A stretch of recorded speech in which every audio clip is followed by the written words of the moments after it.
Host बनवलं sir तुम्हाला. हो ओके ओके ठीक आहे ना.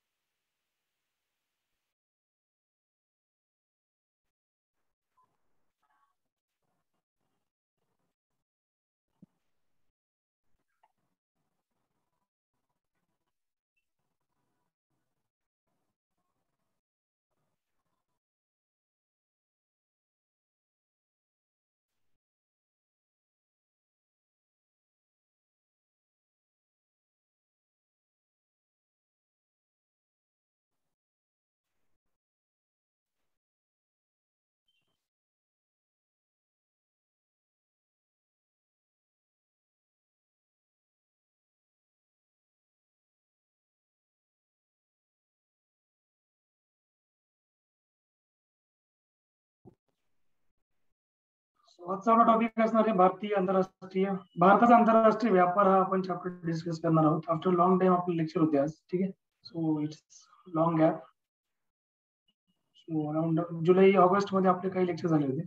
सो अराउंड 15-20-25 दिवस झाले असतील आपल्या क्लासेसला. ठीक आहे. सगळ्यांना आवाज क्लिअर ना? आवाज वगैरे व्हॉइस ब्रेक नाही होती? हो सर क्लिअर. Okay okay. भारताचा आंतरराष्ट्रीय व्यापार कशा प्रकारे चालतो याबद्दल डिस्कस करूया.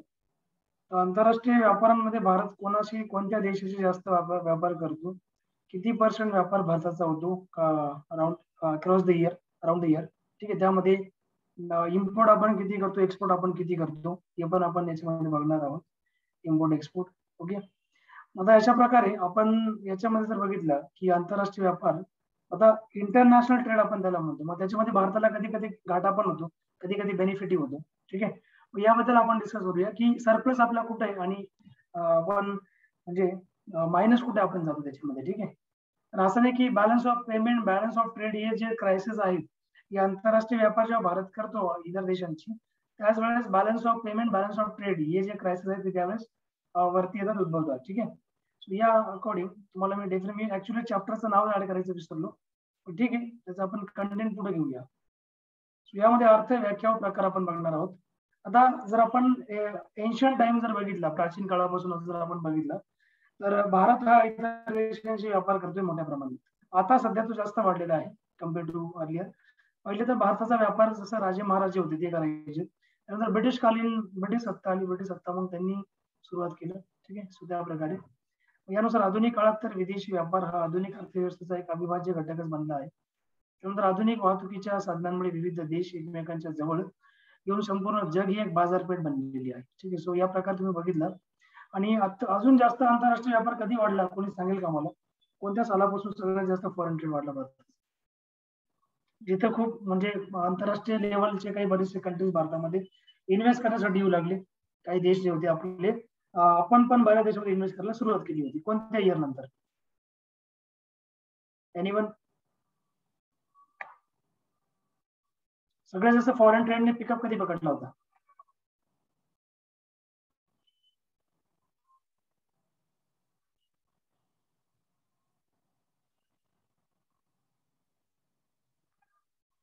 सांगा लवकर.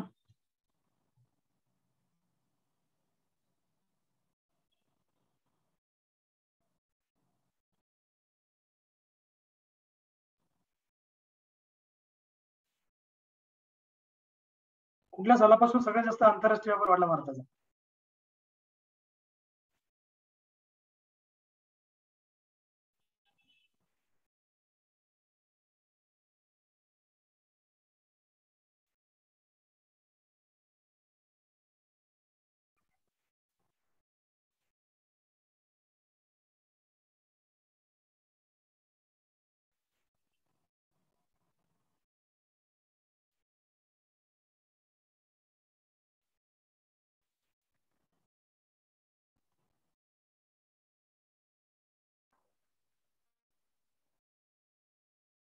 ओके. Nobody knows. ठीक आहे. 1990 पासून सगळ्यात जास्त फॉरेन ट्रेड वाढला होता. त्यामध्ये 1990 ला जो क्रायसिस झाला होता आंतरराष्ट्रीय लेवलला, जसं मी तुम्हाला अगोदरही बोललो होतो, जो 1990 चा क्रायसिस होता त्याच्यामध्ये बरेचसे जे म्हणजे इंडियावर त्यावेळेस एक्सटर्नल डेट, इंटरनल डेट खूप मोठ्या प्रमाणात वाढलं होतं. आंतरराष्ट्रीय कर्ज आणि अंतर्गत आणि आंतरराष्ट्रीय कर्ज दोन्ही पण भारतावर खूप मोठ्या प्रमाणामध्ये वाढले होते. आणि त्यामुळे काय झालं की भारताची इकॉनॉमी एक प्रकारे क्लोज इकॉनॉमी त्यावेळेस होती 1990 पर्यंत. 1990 पर्यंत क्लोज इकॉनॉमी असल्यामुळे भारत जास्त एक्सपोर्ट पण करत नव्हता आणि इम्पोर्ट जास्त होत होतं, एक्सपोर्ट कमी होत होता आपला. आणि त्यामुळे मग काय झालं की गल्फ वॉर झाला त्यावेळेस, गल्फ वॉर 1990चा. आणि गल्फ वॉर झाल्यामुळे काही ज्या गल्फ कंट्रीज होत्या, गल्फ कंट्रीज म्हणजे कोणत्या ऑइल प्रोड्युसिंग कंट्रीज, त्यांच्यामध्ये एक प्रकारे युद्ध झालं त्या लेवलला 1990 मध्ये. जसं कुवेत आणि इराक हे दोन देश त्याच्यामध्ये होते. त्या दोघांमध्ये युद्ध झाल्यामुळे जो सिनेरियोज होता पूर्णपणे बदलला आणि आंतरराष्ट्रीय लेवलला ज्या क्रूड ऑइलच्या प्राइसेस होत्या त्या प्रचंड प्रमाणामध्ये वाढल्या होत्या. आणि त्यानंतर मग भारत तर इम्पोर्टच करायचं, एक्सपोर्ट काही गरजच नव्हता. ओके, त्यानंतर भारतामध्ये एवढी टेक्नॉलॉजी पण डेव्हलप नव्हती त्यावेळेस 1990 मध्ये. मग त्याचा इम्पॅक्ट झाला असा की मग भारताला आपली इकॉनॉमी ओपन करावी लागली. अमेरिकेने प्रेशर केला की तुम्ही तुमची इकॉनॉमी क्लोज ठेवलेली. क्लोज म्हणजे काय, फॉरेन डायरेक्ट इन्व्हेस्टमेंट भारतामध्ये अलाउड नव्हती.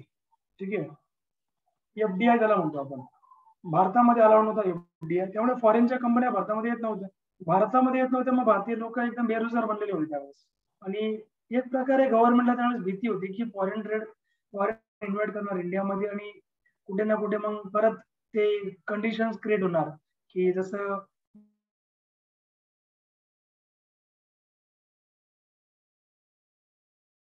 ब्रिटिश ऍज अ व्यापारी म्हणून भारतामध्ये आले होते, नंतर ते शासक बनले होते, त्या प्रकारे भीती गव्हर्नमेंटला वाटायची. म्हणून ट्रॅडिशनल त्यांनी एक नवीन धोरण अप्लाय केलं, ते होतं एलपीजी, लिबरलायझेशन, प्रायव्हेटायझेशन आणि ग्लोबलायझेशन. ज्याला आपण उखाजा असं म्हणतो. म्हणजे उखाजा म्हणजे उदारीकरण, खासगीकरण आणि जागतिकीकरण. मग जागतिकीकरणामुळे या तीन गोष्टींमुळे जो भारताचा आंतरराष्ट्रीय जो व्यापार आहे तो प्रचंड प्रमाणामध्ये वाढू लागला होता. फॉरेन डायरेक्ट कंपनीज भारतामध्ये येऊन लागले, इन्व्हेस्टमेंट. भारताच्या पण कंपनीज बाहेर पडू लागल्यात. ठीक आहे, तेही बाहेर देशामध्ये इन्व्हेस्ट करू लागले होते.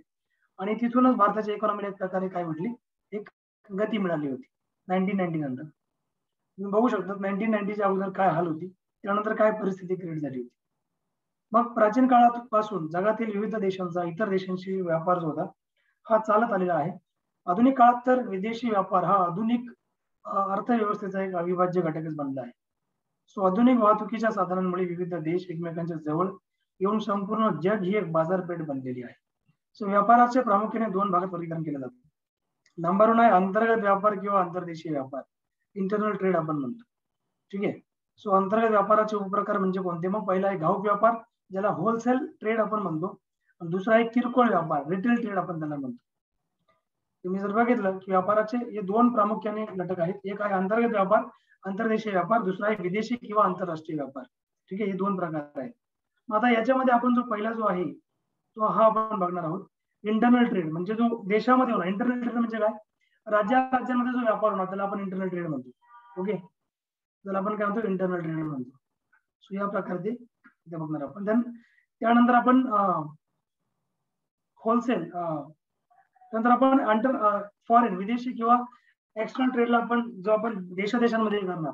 ठीक आहे, जसं इंडिया चायनामध्ये व्यापार होतो, इंडिया पाकिस्तानमध्ये व्यापार होतो, याला आपण काय म्हणणार, आंतरराष्ट्रीय व्यापार म्हणणार. हे दोन कन्सेप्ट तुम्हाला दोन या गोष्टी विचारल्या जातील एक्झाम मध्ये. तर मग विदेशी किंवा आंतरराष्ट्रीय व्यापार हा याचा आपल्यावर फोकस करूया आपण. याच्यामध्ये पहिला आहे विदेशी व्यापार. ठीक आहे,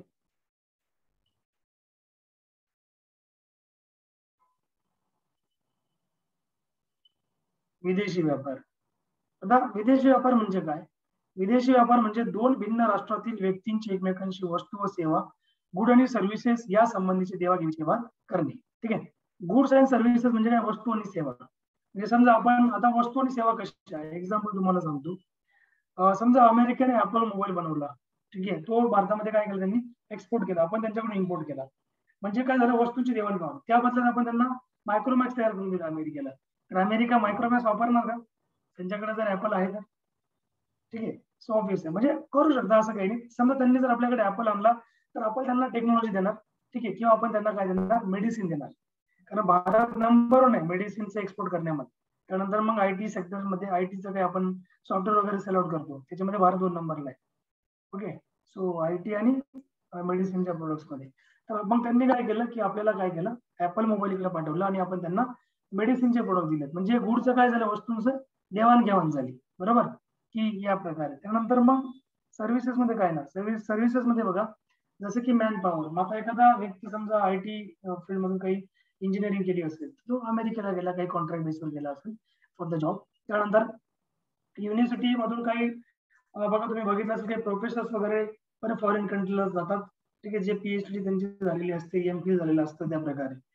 मग ती पण एक प्रकारे सर्व्हिसचेच एक्सचेंज आहे, आदला बदल आहे. त्यांचं इकडे येणार, आपला तिकडे जाणार. जेव्हा मी पुण्याला होतो, पुणे विद्यापीठामध्ये, जेव्हा मी एक कोर्स जॉईन केला होता, त्यासाठी आम्हाला एक प्रोफेसर होते, आणि वॉज फ्रॉम रशिया. आणि आमचेच एक प्रोफेसर ते फॉरेन कंट्रीला गेले होते, म्हणजे त्याच देशाला गेले, दुसऱ्या युनिव्हर्सिटीला गेले होते. तर मग असं एक्सचेंज ऑफ सर्व्हिसेस ते करतात, म्हणजे आपले तिकडे जाणार, त्यांच्या इकडे येणार. त्याला आपण काय म्हणतो, सर्व्हिसेस, गुड्स अँड सर्व्हिसेस यांची देवाणघेवाण. ठीक आहे. त्याबरोबर निर्यात व्यापार, एक्सपोर्ट ट्रेड आपण याला म्हणतो. हा एक प्रकारे निर्यात व्यापार म्हणजे काय, एक्सपोर्ट म्हणजे आपण एक साईडने एक्सपोर्ट करणे, बाकी आपल्याकडून घेणार. जसं अमेरिका सोयाबीनचा खूप जास्त एक्सपोर्ट करतो. ठीक आहे. चायना स्टीलचा एक्सपोर्ट करण्यामध्ये नंबर 1ला आहे. फ्रूट आणि व्हेजिटेबलचा एक्सपोर्ट चायना नंबर 1 जगामध्ये, ते खूप एक्सपोर्ट करतात. जेव्हा परदेशातील व्यक्तीला वस्तू व सेवा विकल्या जातात, तेव्हा त्याला आपण निर्यात व्यापार असे म्हणतो. काय म्हणतो आपण, निर्यात व्यापार. म्हणजे जेव्हा आपण एखादी आपल्या वस्तू जेव्हा दुसऱ्या देशाला विकणार, तेव्हा त्याला एक्सपोर्ट ट्रेड म्हणतो. ओके. आणि इम्पोर्ट म्हणजे काय, जेव्हा आपण दुसऱ्या देशातून वस्तू आपल्या देशामध्ये विकत घेणार, आपल्या देशासाठी आपण विकत घेणार. जसं स्टील आपण चायनाकडून विकत घेतो, तर मग चायना इम्पोर्ट करण्यामध्ये नंबर 1, सॉरी, एक्सपोर्टर बनला आणि आपण इम्पोर्टर बनलो. आणि आपण जेव्हा आपल्या आपल्या वस्तू आणि सेवा दुसऱ्याला विकणार, तेव्हा आपण एक्सपोर्टर बनलो. एक्सपोर्ट ट्रेड आपण त्याला म्हणतो. ठीक आहे, दोन झाली. आणि तिसरी कॉन्सेप्ट, चौथी कॉन्सेप्ट आहे पुनर्निर्यात व्यापार. त्याला आपण इंटरपोर्ट ट्रेड असं म्हणतो.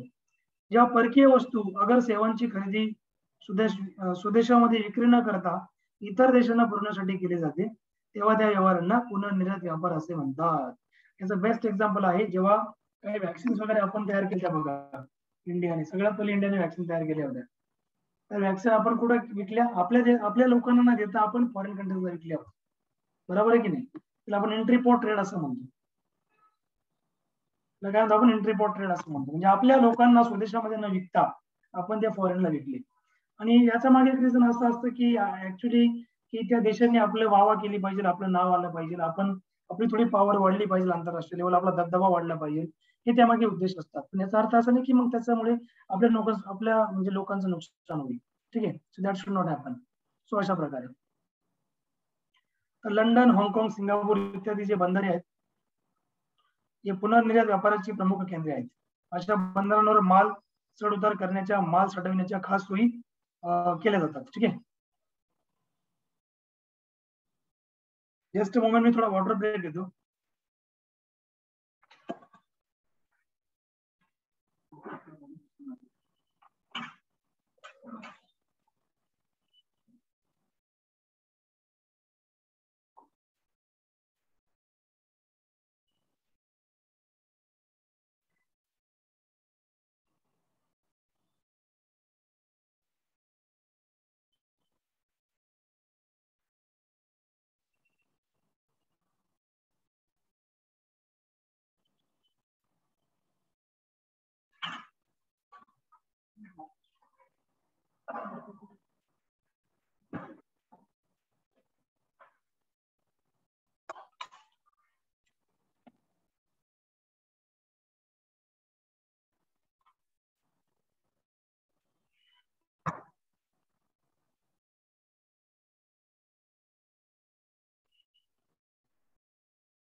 ओके. इंटरपोर्ट ट्रेड तुम्हाला लक्षात आला असेल. इथे एक्झाम्पल बघा, लंडन, हाँगकाँग, सिंगापूर बंदरे पुनर्निर्यात व्यापाराची प्रमुख केंद्र आहे ती. त्यामुळे अशा बंदरांवर जो माल चढ उतार करण्याच्या, माल साठवण्याच्या ज्या खास सोयी केल्या जातात, ठीक आहे, त्या मग त्या लेवलच्या असणार की त्या अशा प्रकारे माल तयार करणार, साठा असं बनवणार की जो फॉरेन कंट्रीजला विकला जाणार. त्यांच्या देशामध्ये तो सेल आउट न करता फॉरेन कंट्रीसाठी त्यांनी बनवलेला आहे, बाकीच्या देशांसाठी.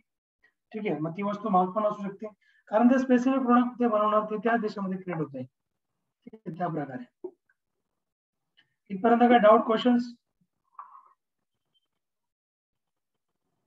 एनीवन?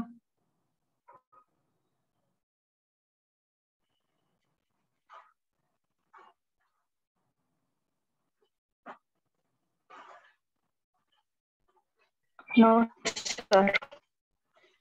No sir. ओके, पुढचा आपण घेऊ याच्यामध्ये म्हणजे विदेशी व्यापाराचे महत्व आणि गरज. काय महत्व आहे विदेशी व्यापाराचं आणि काय का गरज पडली इंटरनॅशनल ट्रेडची. So international division of labour आपण पहिले बघूया. याच्यामध्ये आंतरराष्ट्रीय श्रम विभागणी, ज्याला आपण म्हणतो इंटरनॅशनल डिव्हिजन ऑफ लेबर. आता प्रत्येक देशाला लोकांच्या गरजा भागवण्यासाठी आवश्यक असणाऱ्या सर्व वस्तू व सेवांचे उत्पादन उपलब्ध नैसर्गिक साधन सामुग्रीच्या सहाय्याने शक्य नसते. बरोबर.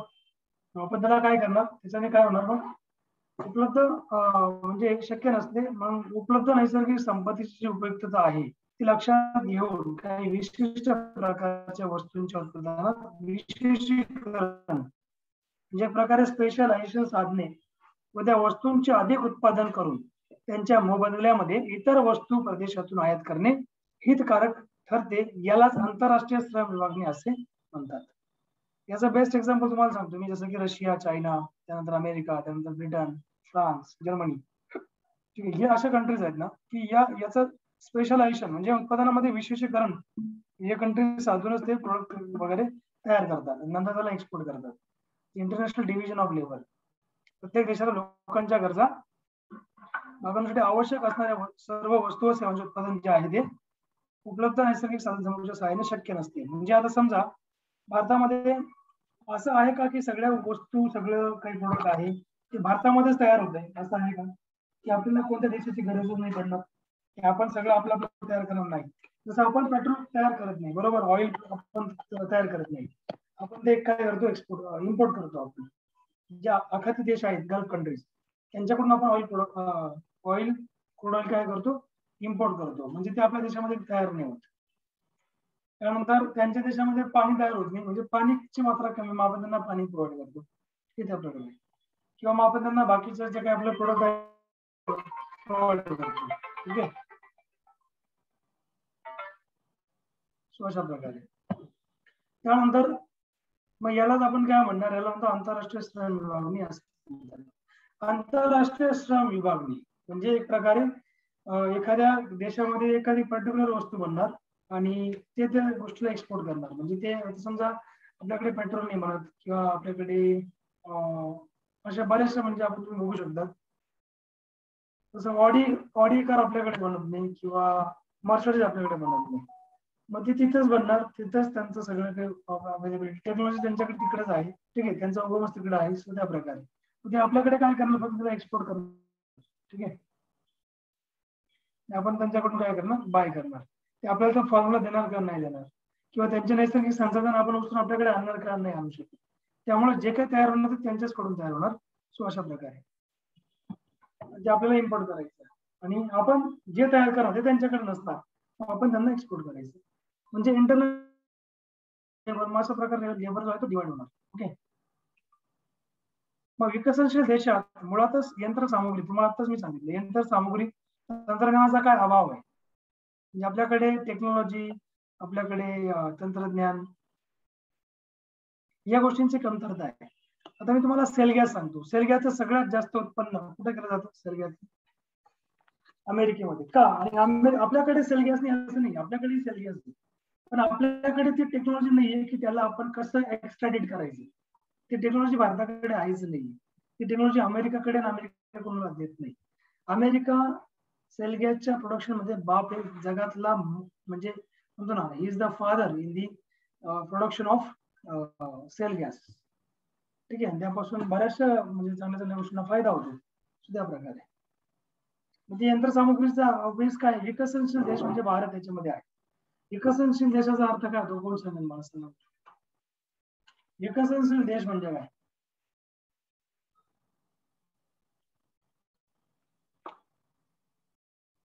Developing country.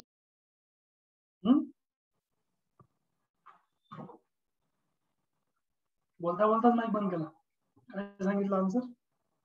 Developing country. हा, त्याला डेव्हलपिंग कंट्री आपण म्हणतो. The country which is in the process of development, not fully developed but it is in developing. ठीक आहे, डेव्हलपिंग त्याला आपण म्हणतो. ठीक आहे,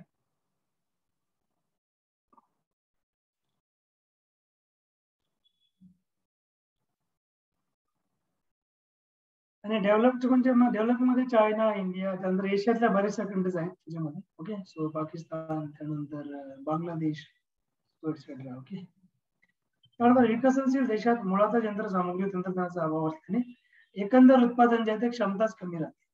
परकीय व्यापारामुळे भांडवली यंत्रसामुग्री तसेच तंत्रज्ञानाची आयात करणे हे सुलभ होऊन जाते. सो अशा आयातीचे दोन प्रकार पडतात. आता तुम्हाला हे दोन प्रकार मी सांगतो वन बाय वन.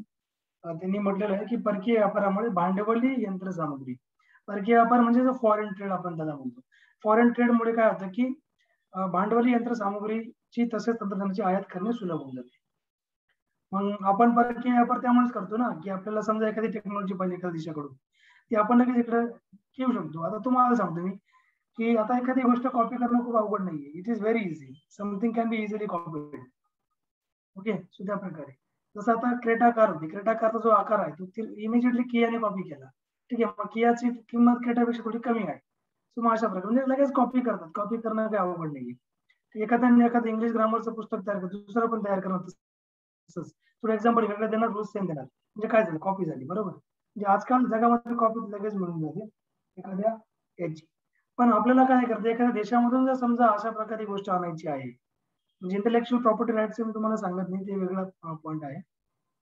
तर एखाद्या देशामधून जर आपल्याला एखादी टेक्नॉलॉजी आणायची आहे तर ती आपल्याला इम्पोर्टच करावं लागणार, ती आपल्याकडे आणावं लागेल, जेणेकरून आपण मग त्या प्रकारच्या गोष्टी इकडे बनवू शकतो आपल्या देशामध्ये. ठीक आहे. त्यानंतर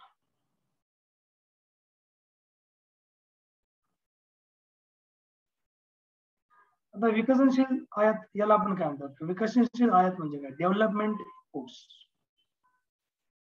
ठीक आहे. ज्या आयातीमुळे नवीन उत्पादन क्षमता निर्माण होते किंवा उपलब्ध असलेल्या क्षमतेत वाढ होते त्या आयातीला विकसनशील आयात असं म्हणतो. बरोबर. उदाहरणार्थ बघा, पोलाद. ठीक आहे, पोलाद कारखाने, जलविद्युत केंद्र, रेल्वे इंजिनांचे कारखाने इत्यादी उभारण्यासाठी आपल्याला जी आयात करावी लागते त्याला आपण विकसनशील आयात असं म्हणतो. ठीक आहे, लक्षात घ्या. पोलाद कारखाने, जलविद्युत केंद्र, रेल्वे इंजिनांचे कारखाने इत्यादींची उभारणी करायची असेल आपल्याला काही गोष्टींची आयात करावी लागते. असं नाही की सगळ्या गोष्टी आपणच प्रोड्यूस करणार. ओके, तर काही गोष्टींची आयात पण आपल्याला करावं लागणार आहे. त्यामुळे मग त्या आयातीला आपण विकसनशील आयात असं आपण म्हणतो. त्यानंतर निर्वाह आयात, ही अशा सेकंड प्रकार आहे आयातचा. दोन प्रकारचे आयात असते, एक development import, second maintenance import. दुसरा आहे निर्वाह आयात. आता समजा देशात कच्च्या मालाचा पुरवठा अपुरा असल्यास नवीन निर्माण झालेल्या किंवा उपलब्ध असलेल्या उत्पादन क्षमतेचा पूर्णपणे उपयोग करून घेण्याच्या दृष्टीने कच्च्या तसेच मध्यम टप्प्यातील वस्तूंची इंटरमिजिएट गुड्स जी आयात केली जाते तिला आपण निर्वाह आयात म्हणतो. त्यांनी काय म्हटलं, देशात कच्च्या मालाचा पुरवठा अपुरा असल्यास नवीन निर्माण झालेल्या किंवा उपलब्ध असलेल्या उत्पादन क्षमतेचा पूर्णपणे उपयोग करून घेण्याच्या दृष्टीने कच्चा तसेच मध्यम टप्प्यातील वस्तूंची इंटरमिजिएट गुडची आयात केली जाते तिला आपण निर्वाह आयात असं म्हणतो. हे तुम्ही लक्षात घ्या. ठीक आहे.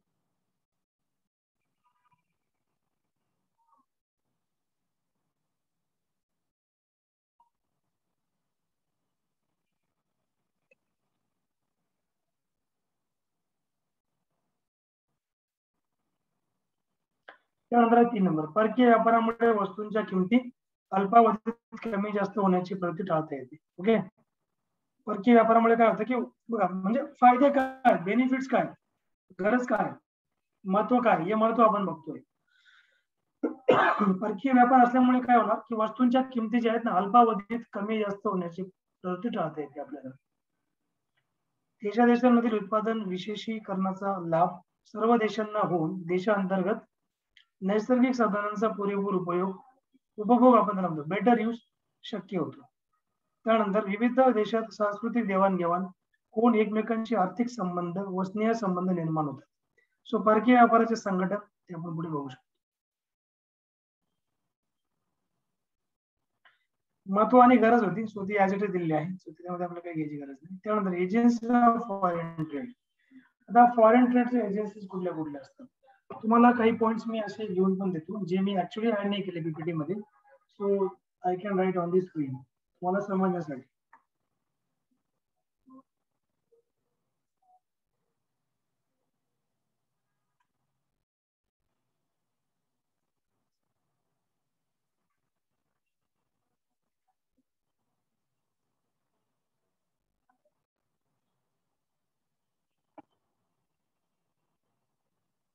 Okay. So agencies of foreign trade. तर फॉरेन ट्रेडच्या कोणत्या एजन्सीज आहेत? परकीय व्यापारात भाग घेणाऱ्या प्रमुख संस्था, तज्ञ, दलाल इत्यादी पुढील प्रमाणे.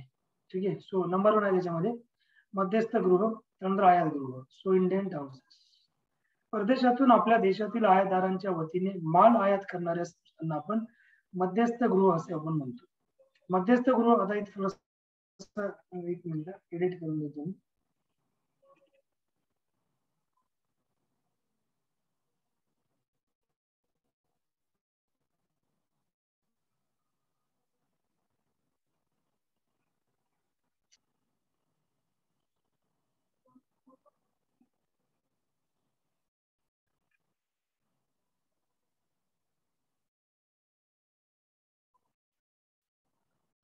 सो मध्यस्थ गृह बघा, मध्यस्थ गृह त्यांच्या देशातील आयातदार व दुसऱ्या देशातील, एक मिनिट मला एडिट झाले बघू दे. ओके, हा झालेला आहे.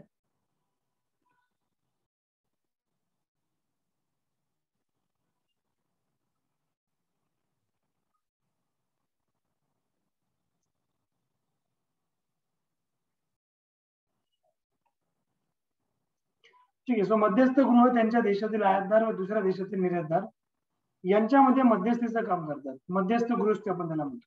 आयातदार आणि निर्यातदार या दोघांमध्ये एक मध्यस्थीचं काम करतात व त्याबद्दल आयातदारांकडून कमिशन मिळवतात. सो आयातदार मध्यस्थ गृहाशी हवा असलेल्या विशिष्ट माल पुरवण्याबद्दलचा करार करतात. करारातील अनुसार मध्यस्थ गृह आयातदाराला माल पुरवते. ठीक आहे. त्यानंतर सेकंड नंबर आहे निर्यात गृह, त्याला आपण एक्सपोर्ट हाऊस असं म्हणतो. निर्यात गृह म्हणजे काय? सो निर्यात गृहांची मुख्य कचेरी निर्यात बंदराजवळ असते. जिथून एक्सपोर्ट करतो ना तिथेच ऍक्च्युली त्यांचं सगळं म्हणजे एक स्टेशन असणार एक प्रकारे, तिथून सगळ्या गोष्टी एक्सपोर्ट केल्या जाणार. तर देशात ठिकठिकाणी खरेदी केंद्रे असतात किंवा त्याऐवजी खरेदी दलालांची परचेस एजंटची नेमणूक केली जाते. आणि ही जी खरेदी केंद्र किंवा दलाल देशातील उत्पादकांकडून माल खरेदी करून ते निर्यात करत असतात. त्याला आपण म्हणतो एक्सपोर्ट हाऊसेस. त्यानंतर आहे थर्ड नंबर आयात निर्यात व्यापारी, इम्पोर्ट एक्सपोर्ट ट्रेडर्स. अनेक व्यापारी व्यक्तिगत स्वरूपात किंवा भागीदारी किंवा कंपन्या स्थापून आयात निर्यात व्यवसाय करतात. देशी उत्पादकांकडून माल विकत घेऊन स्वतः निर्यात करतात. तसेच परकीय माल आयात करून स्वतः देशातल्या बाजारपेठा विकतात.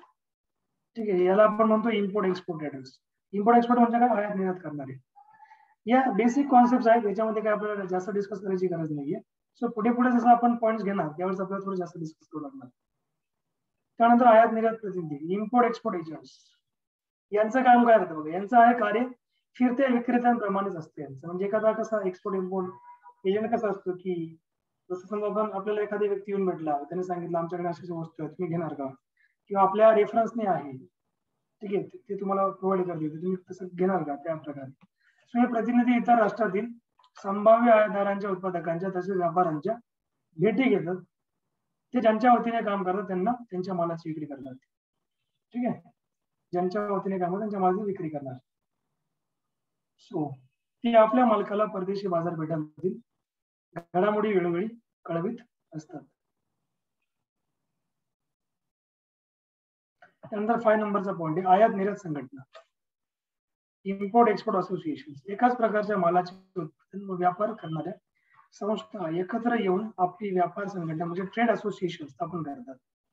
ठीक आहे. म्हणजे इम्पोर्ट एक्सपोर्ट असोसिएशन म्हणजे काय? यांचे प्रकारे संघटना असतात. बघा आता कुठलाही व्यापार आहे किंवा कोणतीही कंपनी, एखादी कंपनी आपण ऑर्गनायझेशन इस्टॅब्लिश करतो तेव्हा ती एक व्यापारच्या पर्पजने केली जाते. ठीक आहे.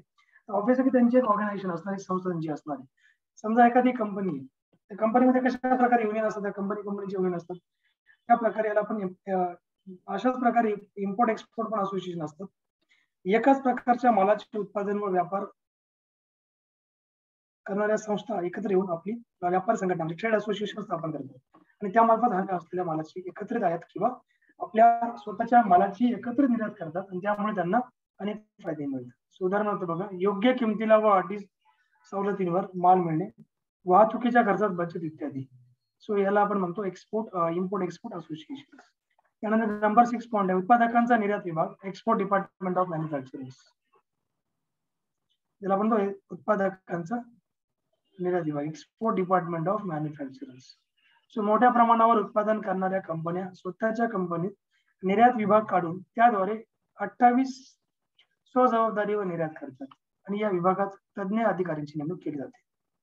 सो मालाला परदेशात मागणी 20 निर्माण करण्या म्हणजे मालाला परदेशात मागणी, थोडा पॉइंट हा इनकम्प्लीट झालेला आहे, चेक करून घेऊ.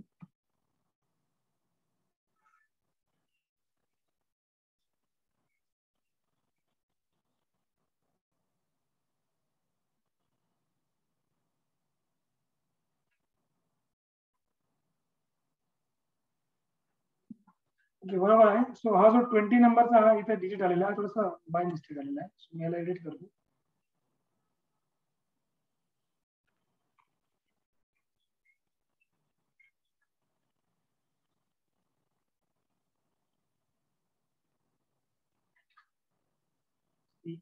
मालाला परदेशामध्ये मागणी निर्माण करण्यापासून ते मालाची प्रत्यक्ष पाठवणी करेपर्यंत सर्व गोष्टी या विभागामार्फत केल्या जातात.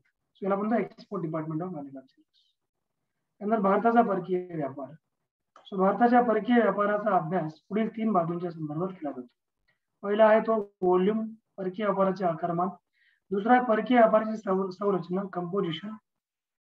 तिसरा आहे परकीय व्यापाराची दिशा, डायरेक्शन. ठीक आहे. तर भारताचा परकीय व्यापार या 3 गोष्टींनुसार चालणार आहे. एक व्हॉल्यूम नुसार, कंपोजिशन नुसार आणि डायरेक्शन नुसार. पहिले आपण आकारमान बघूया. व्हॉल्यूम, परकीय व्यापाराचे व्हॉल्यूम बघूया आपण. तो इथपर्यंत काय डाऊट्स, क्वेरी असतील ते विचारा.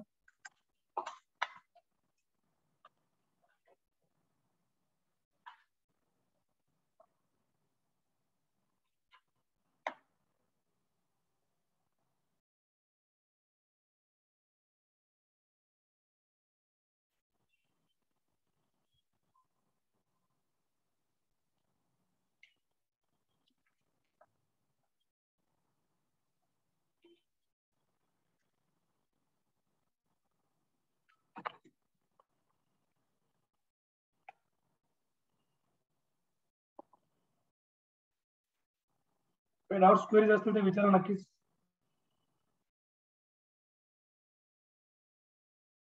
नसेल तर पुढे जाऊया.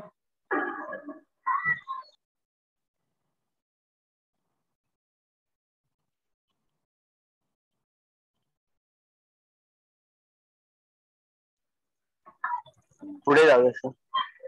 ठीक आहे. सो भारताच्या परकीय व्यापाराचे आकारमान आपण बघूया. नाव आता व्हॉल्यूम, फॉरेन इंडिया फॉरेन ट्रेडचा व्हॉल्यूम काय असतो एक्झॅक्टली आपण बघूया. जसं की तुम्हाला ऑलरेडी 2 कॉन्सेप्ट सांगितल्या त्या अगोदर, बॅलन्स ऑफ ट्रेड आणि बॅलन्स ऑफ पेमेंट. इथे बॅलन्स ऑफ ट्रेडचा रेफरन्स आलेला आहे ऑलरेडी. सो एका वर्षात झालेल्या व पैशांच्या स्वरूपात मोजलेल्या परकीय व्यापाराला आपण त्याचे आकारमान म्हणतो. एका वर्षामध्ये किती आपण ट्रेड केला, किती आपण वस्तू एक्सपोर्ट केला, किती आपण इम्पोर्ट केलं. ठीक आहे. आणि याच्यातून किती पैसा भारताला मिळाला, किती पैसा नाही मिळाला, म्हणजे किती लॉस आपण नंतर कन्सिडर करतो, किती पैसा वगैरे मिळाला, हा जो असतो ना याला आपण व्हॉल्यूम म्हणतो, आकारमान. सो विदिन 1 इयर इंडियाने किती ट्रेड केलेला आहे. ओके. त्यात आयातीचे आकारमान व निर्यातीचे आकारमान यांचा समावेश होत असतो. म्हणजे तुम्हाला आता सांगितलं ना किती एक्सपोर्ट केलं आणि किती इम्पोर्ट केलं आपण, या दोघांचा समावेश कशामध्ये असणार आहे, भारताच्या परकीय व्यापाराच्या आकारमानामध्ये कन्सिडर केला जाणार आहे. आणि स्वातंत्र्यपूर्वी भारताची निर्यात जी होती ही नेहमी भारताच्या आयातीपेक्षा अधिक असायची. भारताची निर्यात काय राहायची, भारताच्या आयातीपेक्षा अधिक असायची. ठीक आहे. सो म्हणजेच भारताच्या व्यापारातून बॅलन्स ऑफ ट्रेड नेहमी अनुकूल असायचा. सो अर्थात यातूनच ब्रिटिश सरकारने भारतीय संपत्तीचे निस्सारण, ड्रेन ऑफ वेल्थ हे घडवून आणलेले होते. अर्थातच यातूनच ब्रिटिश सरकारने काय केलेलं, भारतीय संपत्तीचे निस्सारण आपण त्याला म्हणतो, ड्रेन ऑफ वेल्थ असं आपण त्याला म्हणतो, घडवून आणलेलं होतं. आणि यानंतर मात्र स्वातंत्र्यानंतर लगेच भारताची आयात जी आहे ती निर्यातीपेक्षा अधिक होण्यास सुरुवात झाली. भारताचा व्यापार तो प्रतिकूल बनला होता. आपण ज्या लेवलला आपण एक्सपोर्ट करतो ना त्या लेवलला आपण इम्पोर्ट करतो, त्या लेवलला आपण एक्सपोर्ट करत नाही. आपण इम्पोर्ट जास्त करतो आणि एक्सपोर्ट जास्त करतो. त्याच्यामुळे भारताचा जो आंतरराष्ट्रीय व्यापार आहे याच्यामध्ये तुम्हाला नेहमी व्यापार तूट दिसणार. व्यापार तूट म्हणजे काय, इम्पोर्ट जास्त करतो आणि एक्सपोर्ट कमी करतो. त्यावेळेस व्यापार तुम्हाला दिसणार. त्यावेळेस तो म्हणजे एक प्रकारे काय होणार की भारताला जास्त पैसा द्यावा लागला ना, पे जास्त करावं लागलं आपल्याला त्या अखोली. ठीक आहे. बरेच जण इथे बीकॉम कॉमर्सचे विद्यार्थी असतील, त्यांना माहितीच असेल व्यापार तोड काय असतं, balance of payment, balance of trade काय असतं सांगा. मी सांगेलच तुम्हाला, otherwise if anyone don't know balance of trade, balance of payment काय असतं सांगा. कोण कोण आहे बीकॉमचं? मी आहे सर. सांग. सर बॅलन्स ऑफ पेमेंट हे सरप्लस मध्ये पण असतं आणि डेफिसिट मध्ये पण असतं. ओके. जेव्हा आपण इम्पोर्ट जास्त करतो, Okay. एक्सपोर्ट कमी करतो, तेव्हा ते डेफिसिट मध्ये येतं बॅलन्स ऑफ पेमेंट. ओके, म्हणजे जेव्हा तो क्रायसिस त्यावेळेस उद्भवतो की जेव्हा आपण इम्पोर्ट जास्त करतो, एक्सपोर्ट कमी करतो, राईट. ओके. आणि बॅलन्स ऑफ पेमेंट जेव्हा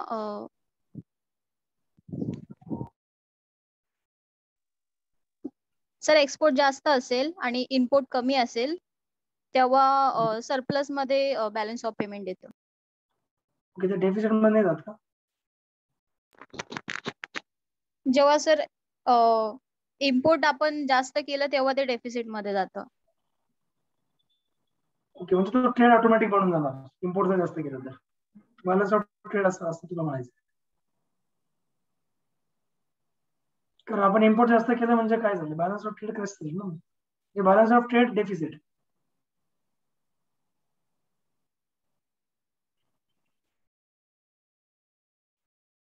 ट्रेड बरोबर सांगितलं. पेमेंट, बॅलन्स ऑफ पेमेंट, अजून कोणी? सरप्लसचं पण सांगितलं, पण तू याचं पण सांगितलं की डेफिसिट येणार का बॅलन्स ऑफ पेमेंट मध्ये? नाही सर. ठीक आहे. तो या तुम्हाला या दोन कॉन्सेप्ट पुढे येणारच आहे, तुम्हाला मी अजून डिटेल मध्ये सांगतो. तरी आपण हे घेऊ की भारताच्या आयात निर्यातीच्या आकारमानातील बदल. पुढील तुम्हाला मी एक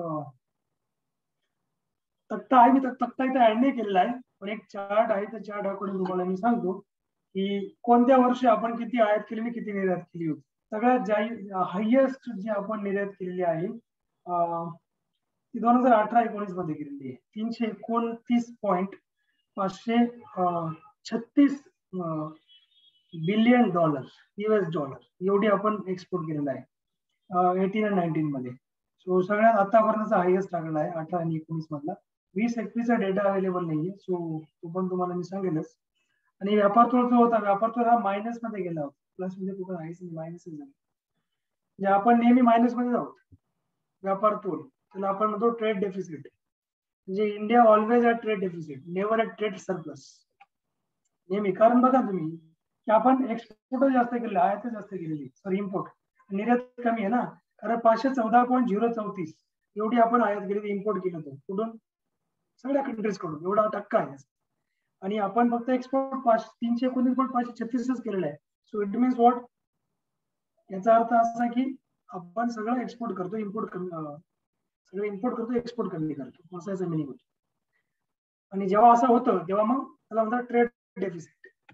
कधी लक्षात घ्या, जेव्हा इम्पोर्ट जास्त आणि एक्सपोर्ट कमी, that will be termed as, labelled as trade deficit. तर आपण म्हणतो ट्रेड डेफिसिट. अशा भरपूर आकडेवारी, सो तुम्ही बघून घ्या. तुम्हाला जर बघायचं असेल तर इकॉनॉमीचं बुक्स घेतले का तुम्ही? हो सर. कुठलं घेतलं? हो सर, मिळालं सर. कोणतं घेतलं? रंजन कोळंबे दिलं सर. ओके ओके, ठीक आहे. रंजन कोळंबे तुम्हाला हा चार्ट बनवून सांगितला. सो किती पर्सेंट काय एक्सपोर्ट, ठीक आहे. सो इम्पोर्ट किती केलं, एक्सपोर्ट किती केलं, एक्झामला तुम्हाला विचारतात. ते काय विचारतील याचा भरोसा नाही, पण ते करंटच विचारणार. करंट म्हणजे काय, लेटेस्ट आत्ताच. म्हणजे यावर्षी किती ट्रेड डेफिसिट किती आहे इंडियाचा, मायनस टिंब पाहिजे. आता सध्या मायनस 184.498 आहे. म्हणजे आपला एक्सपोर्ट कधी हायेस्ट आतापर्यंत गेलेला नाहीये. ज्या दिवशी जाणार त्या दिवशी India will become the developed country. Okay, सध्या त्याच्यामुळे डेव्हलपिंग होतं. स्वातंत्र्यानंतर भारताची निर्यात जी होती प्रचंड प्रमाणात वाढत गेली. स्वातंत्र्य नंतर भारताची निर्यात प्रचंड प्रमाणात वाढत गेली होती, निर्यात वाढत गेली काही प्रमाणात. पहिले तर एक्सपोर्ट होतं सगळं, पण निर्यात वाढायला लागली होती. भारताची आयात ही निर्यातीपेक्षा नेहमी जास्त झालेली आहे. फक्त 2 वर्ष जर वगळले त्यामुळे भारताचा व्यापार तो जो आहे निर्यात आयात नेहमी प्रतिकूलच ठरलेला आहे. आता याच्यामध्ये डेटा अकॉर्डिंग तर असं आहे की आपण जास्त करून आयात केली असल्यामुळे थोडंसं आपल्याला घाटा झालेला आहे गोष्टींचा. ठीक आहे. स्वातंत्र्यानंतर भारताची व्यापार तुटी काय सतत वाढतच गेली होती. व्यापार आफ्टर इंडिपेंडन्स असतो, इंडिपेंडन्स नंतर तर मग इंडियाची इकॉनॉमिक कंडिशन फारच वाईट होती. सगळ्या गोष्टी आपल्याला घ्याव्या लागत होत्या बाहेरून. ओके. आणि म्हणजे असे होण्याचे कारण म्हणजे काय, आयात वाढीचा दर हा निर्यात वाढीच्या दरापेक्षा नेहमी अधिकच होता. त्यामुळे आपली व्यापार तूट नेहमी राहत गेली. भारताने 2004 आणि 5 मध्ये देखील आयातीचं तुम्ही बघा 100 अब्ज डॉलरचा, 2007-8 मध्ये 200 अब्ज डॉलरचा, 2008-9 मध्ये 300 अब्ज डॉलरचा, 11-12 मध्ये 400 अब्ज डॉलरचा, तर 2012-13 मध्ये 500 अब्ज डॉलरचा टप्पा पार पडला होता. त्यानंतर मात्र आयात किती होती, 500 अब्ज डॉलर्सपेक्षा कमी झाली होती. आयात 500 अब्ज डॉलरपेक्षा कमी झाली होती, पण आयात नेहमी जास्त राहिली कम्पेअर टू निर्यात. भारताने 2005 आणि 6 मध्ये निर्यातीच्या 100 अब्ज डॉलरचा टप्पा पार केला होता. ओके. त्या अकॉर्डिंग म्हणजे स्वातंत्र्यानंतर फक्त 2च वर्ष अशी आहेत की जेव्हा भारताची निर्यात जी होती आयातीपेक्षा अधिक झाली. निर्यातीपेक्षा म्हणजे सॉरी भारताची निर्यात आयातीपेक्षा अधिक झालेली 2च वर्ष अशी होती. मग त्यामुळे त्या 2 वर्ष व्यापार तुला अनुकूलच ठरला होता. आणि ती 2 वर्ष तुम्हाला सांगतो कुठली 2 वर्ष आहेत जिथे आपला व्यापार तुला जास्त होता, जे व्यापार म्हणजे सरप्लस, ट्रेड सरप्लस जास्त होता आपला. परकीय व्यापाराची संरचना हे आपण बघूया. तुम्हाला 2 वर्ष मी सांगून देतो कुठले कुठले आहेत. मार्कर तुम्ही काढला ना.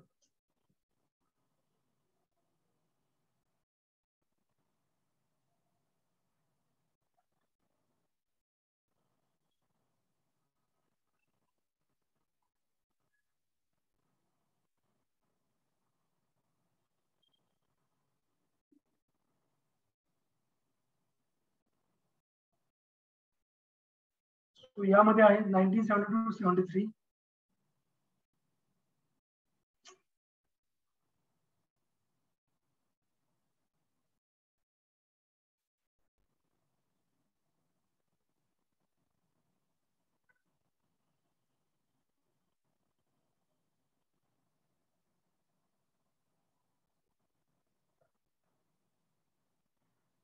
आणि 73 होता पहिला, आणि यानंतर 1976-77 आहे.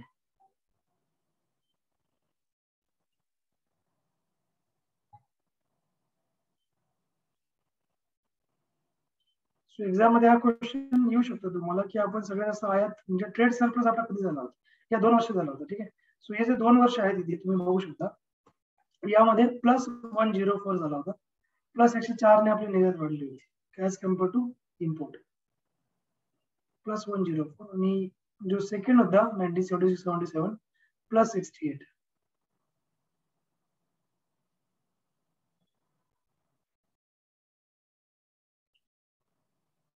+68 आपल्याकडे.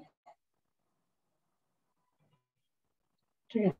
जे 2 वर्ष अशी होती. त्यानंतर मग स्वातंत्र्यानंतर भारताची व्यापार तुटी सतत वाढतच गेली. असे होण्याचे कारण म्हणजे काय, आयात वाढीचा दर हा निर्यात वाढीच्या दरापेक्षा नेहमी अधिकच होता. सो आपण हे बघितलं. हे 2 वर्ष तुम्ही लक्षात ठेवा. नंतर पुढचा पॉईंट,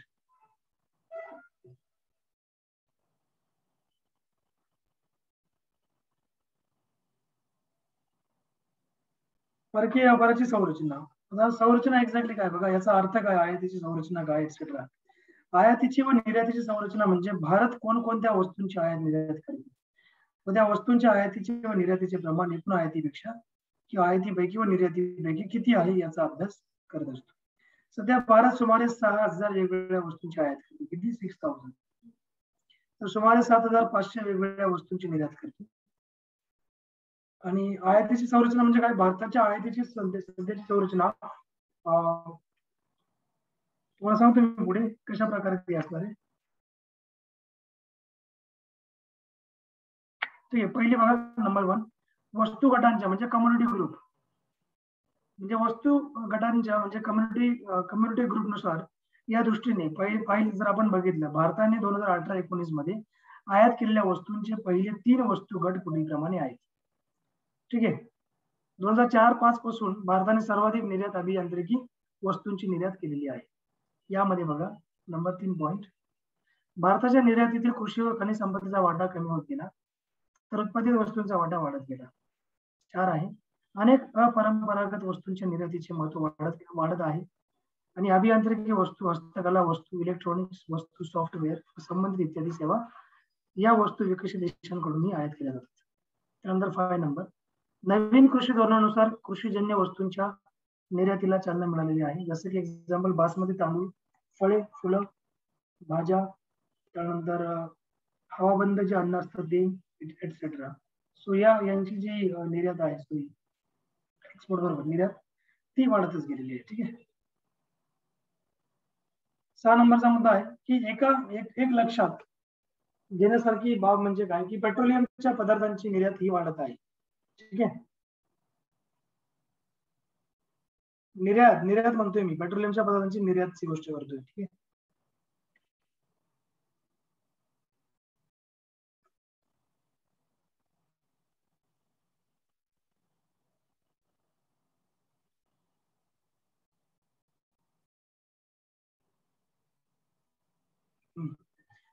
पेट्रोलियम पदार्थांच्या निर्यातीची जी निर्यात जी आहे पेट्रोलियम पदार्थांची ती वाढतच चाललेली आहे. पेट्रोलियम पदार्थांच्या निर्यातीत ही वाढ भारतातील पेट्रोलियमच्या शुद्धीकरणाच्या क्षमतेच्या एक स्वयंपूर्णतेमुळे घडून येत आहे. भारत अशुद्ध पेट्रोलियमची आयात करतो आणि त्याच्या शुद्धीकरणातून निर्माण होणाऱ्या पदार्थांची देशी गरज भागल्यानंतर उर्वरित निर्यात केली जाते. त्यानंतर 7 नंबर पॉईंट, भारताच्या काही महत्वाच्या वस्तूंचा जागतिक निर्यातीतील हिस्सा हा 2017 मध्ये किती तुम्हाला मी सांगतो. त्यामध्ये 1 बाय 1 तुम्हाला पॉईंट सांगतो. ठीक आहे.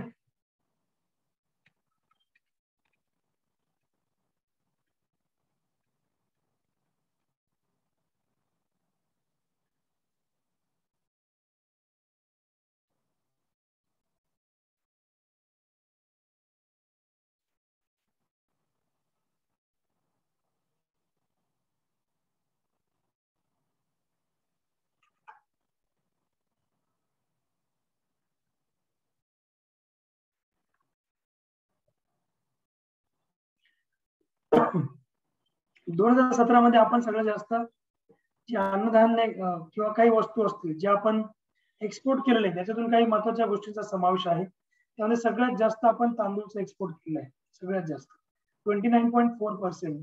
After China, India is the second largest exporter of rice. त्यानंतर मसाल्यांचा नंबर लागतो 17.0.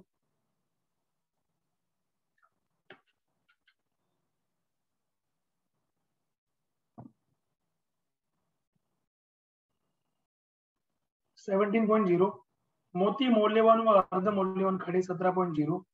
चहा 8.8%. तृणधान्य व त्यांचे पदार्थ 6.4%. कच्चे तंबाखू 5.8%.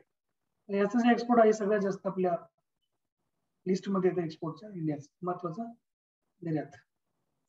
परकीय व्यापाराची दिशा आणि दशा आपण बघूया.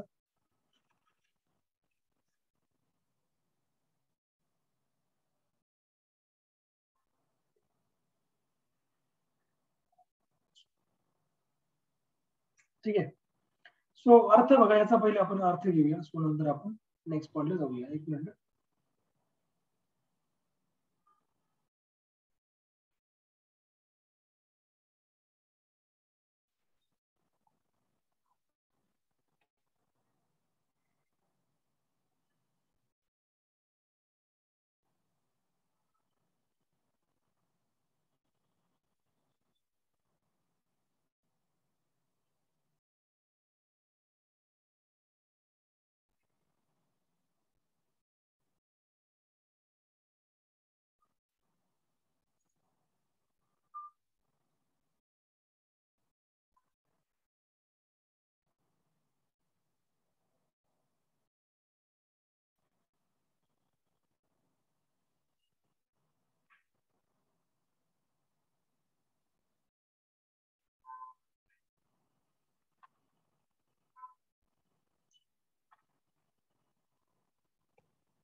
ठीक आहे.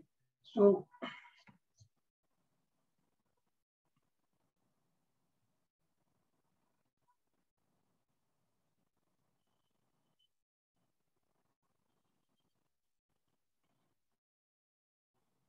परकीय व्यापाराची दिशा जशी आपण बघूया.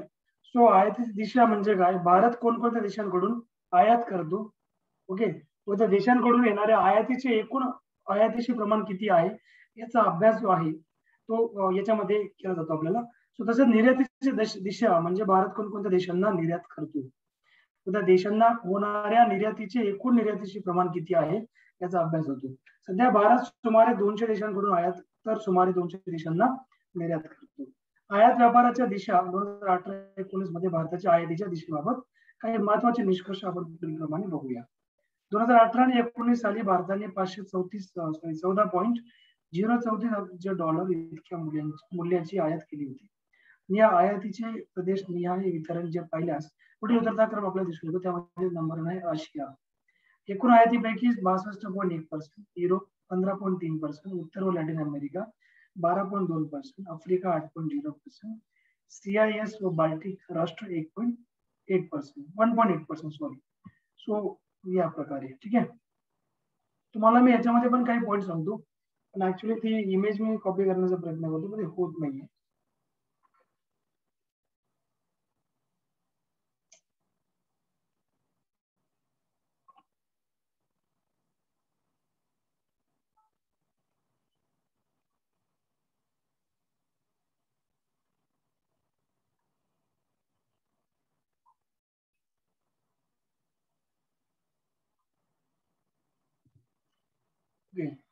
इमेज झालेली कॉपी तुम्हाला मी दाखवून देतो याच्यामध्ये, तुम्हाला अजून समजायला सोपं जाईल.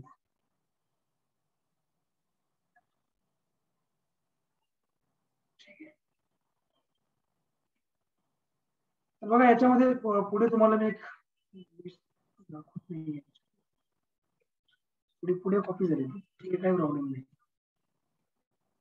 भारताने सर्वाधिक आयात ज्या आशिया खंडाकडून तर सर्वाधिक कमी आयात जी आहे ती CIS Commonwealth of independent nation ज्याला आपण म्हणतो CIS बाल्टिक देशांकडून केलेली आहे. वैयक्तिक देशांचा विचार केल्यास 2018-19 मध्ये भारताने सर्वाधिक आयात ज्या देशांकडून केली असे पहिले 5 देश पुढीलप्रमाणे आहेत. नंबर 1 चीन, एकूण आयातींपैकी 13.7%, 2 आहे USA 6.9%, 3 आहे UAE 5.8%, 4 आहे सौदी अरेबिया 5.6%. ठीक आहे. निर्यात व्यापाराच्या दिशा 2018 आणि 19 मध्ये भारताच्या निर्यातीच्या दिशेबाबत महत्वाचे निष्कर्ष पुढीलप्रमाणे आहेत. त्यामध्ये पहिला आहे 2018 आणि 19 साली भारताने 329.536 अब्ज डॉलर इतक्या मूल्याची निर्यात केली होती. या निर्यातीचे प्रदेश निहाय वितरण जर आपण बघितलं तर पुढीलप्रमाणे आपल्याला दिसून येईल. यामध्ये आशिया एकूण 48.9%, उत्तर व दक्षिण अमेरिका 20.9%, त्यानंतर युरोप आहे 19.5%, त्यानंतर आफ्रिका आहे 8.7% आणि CIS व बाल्टिक नेशन्स म्हणजे बाल्टिक कंट्रीज. CIS म्हणजे काय, कॉमनवेल्थ ऑफ इंडिपेंडंट नेशन्स. ठीक आहे. तर यांनी 1.1% म्हणजे अशी आपण निर्यात केली या देशांना. इकडे तुम्हाला मी आयातीचं सांगितलं, इकडे तुम्हाला मी निर्यातीचं सांगितलं. सगळं जसं आयात आपण चायनाकडून करतो, जरी आपण चायनाला शिवाय देतो, ठीक आहे, चायनाच्या नावाने आपण हे करतो, ठीक आहे, की चायना असं चायना तसं, पण सगळं निर्यात आपली चायनाकडून होते. चायनाच्या नावाने फक्त पॉलिटिक्स केलं जातं, बाकी काही नाही.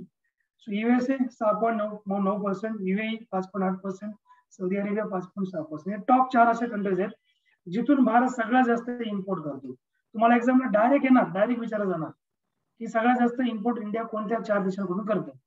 ते 4 तुम्हाला माहिती असणं गरजेचं आहे. ठीक आहे. चीन, US आणि UAE आणि सौदी अरेबिया. सगळ्यात जास्त एक्सपोर्ट भारत कोणाला करतो तर ते म्हणजे एशियामध्ये करतो. त्यामध्ये 100% एक्सपोर्ट होऊन आपण 48.9% एक्सपोर्ट आपण एशियामध्ये करतो. त्यानंतर उत्तर व दक्षिण अमेरिका आहे 20.9%, त्यानंतर युरोप आहे 19.5%, आफ्रिका 8.7%, CIS बाल्टिक 8.1%. म्हणजे अशा कंट्रीज आहे ना ज्यांच्यासोबत फक्त चायना जर इथे सोडला, तुम्ही बघा चायनासोबत आपले जास्त काय आयात आहे, तर बाकी सगळ्यांसोबत आपली काय सरप्लस आहे, आपण डेफिसिट मध्ये नाही आहोत. युरोप सोबत आपला ट्रेड जास्त आहे, आफ्रिका सोबत जास्त आहे, उत्तर दक्षिण अमेरिका सोबत जास्त आहे 20.9 आहे, इथं बघा आयात फक्त 6.9% आहे. म्हणजे आपण अमेरिकेसोबत जो व्यापार करतो त्यामध्ये आपण सरप्लस आहोत, आपण प्लस आहोत, आपण मायनस मध्ये नाही आहेत. चायनाच्या केसमध्ये आपण मायनस मध्ये आहोत. चायना आपल्याकडून कमी इम्पोर्ट करतो. ठीक आहे, तुम्ही बघू शकता भारताचा परकीय व्यापार 2018-19 डेटा आहे. सर्वाधिक आयात आपण पेट्रोलियम ऑइल व ल्युब्रिकंटची आपण करतो. सर्वाधिक निर्यात आपण अभियांत्रिकी वस्तूंची करतो. सर्वाधिक आयात आपण करतो आशिया आणि आसियान गटांकडून करत असतो. ठीक आहे, सर्वाधिक आयात आपण कोणाकडून, चीन या देशाकडून करतो. सर्वात जास्त निर्यात आपण आशिया आणि आसियान गटाला करतो. सर्वाधिक निर्यात आपण युएसए ला करतो. सगळ्यात जास्त निर्यात युएस ला करतो, अमेरिकेला. सर्वाधिक सेवांची आयात आपण व्यवसाय सेवांची करतो. आयात लक्षात घ्या. सर्वाधिक सेवांची निर्यात संगणकची करतो आपण, कम्प्युटर्स म्हणजे सॉफ्टवेअर्स. सर्वात मोठा व्यापारी भागीदार देश कोण? चीन आहे, कारण चीन सोबत भारताचा सगळ्यात मोठा व्यापार आहे. आर्थिक गटानुसार सर्वाधिक व्यापार ओईसीडी देशांची आपण करतो.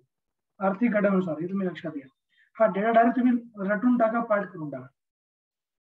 सर्वाधिक व्यापार शेष कोणासोबत आहे? आपला युएसए बरोबर 16-17 नुसार. तुम्ही बघितलं ना, युएसए कडे आपण फक्त युएसए कडून 6.19% फक्त काय करतो? निर्यात करतो, सॉरी आयात करतो. पण आपण एक्सपोर्ट खूप करतो, 20% अराउंड.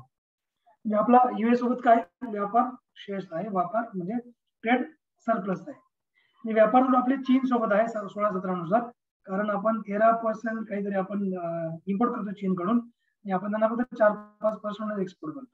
सर्वाधिक निर्यात करणारं राज्य कोणतं आहे? निर्यात करणारं महाराष्ट्र आहे. म्हणून महाराष्ट्र इकॉनॉमिकली सगळ्या डेव्हलप स्टेट्स आहे इंडियामधला. ठीक आहे, त्याच्यात मुंबईचा नंबर जो आहे तो अग्रक्रमला आहे मुंबई.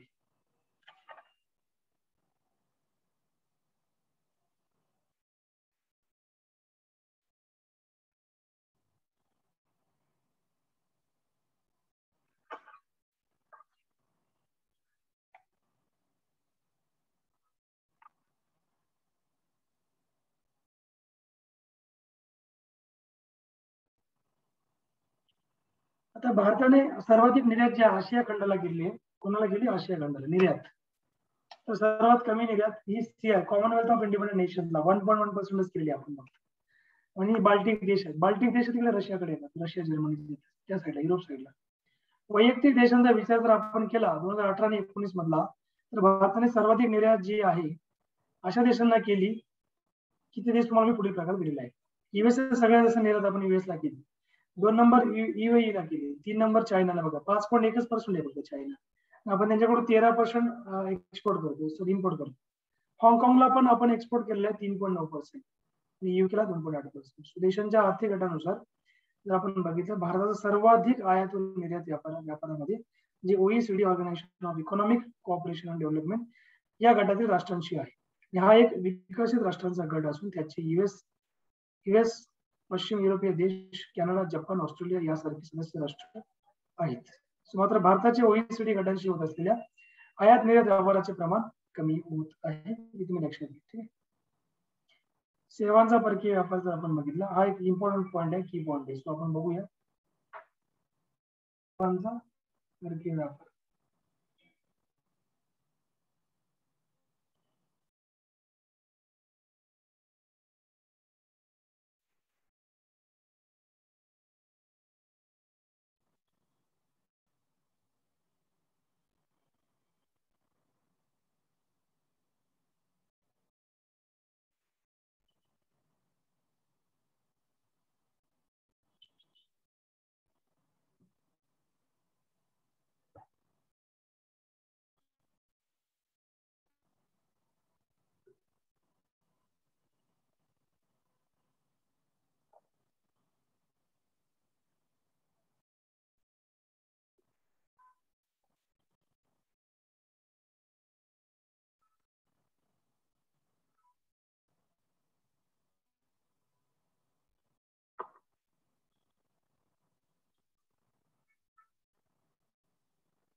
सो सेवांचा परकीय व्यापार, फॉरेन ट्रेड ऑफ सर्व्हिस, जागतिक व्यापार संघटनेच्या गॅट्स कराराअंतर्गत म्हणजे आपण जर बघितलं जवळपास 161 तो एक ऍडव्हान्स झालेला आहे.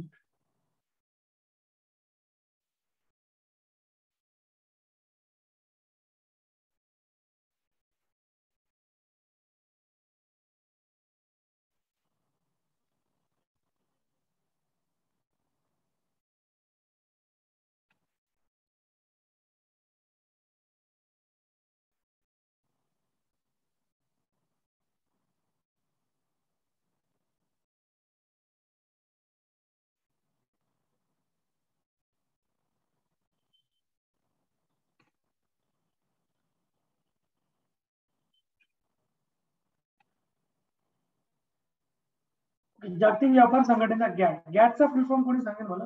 Anyone?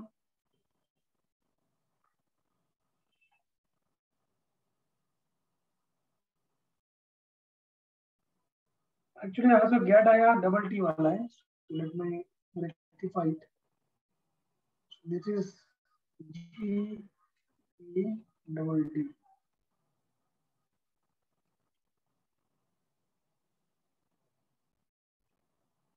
Okay, now it's correct.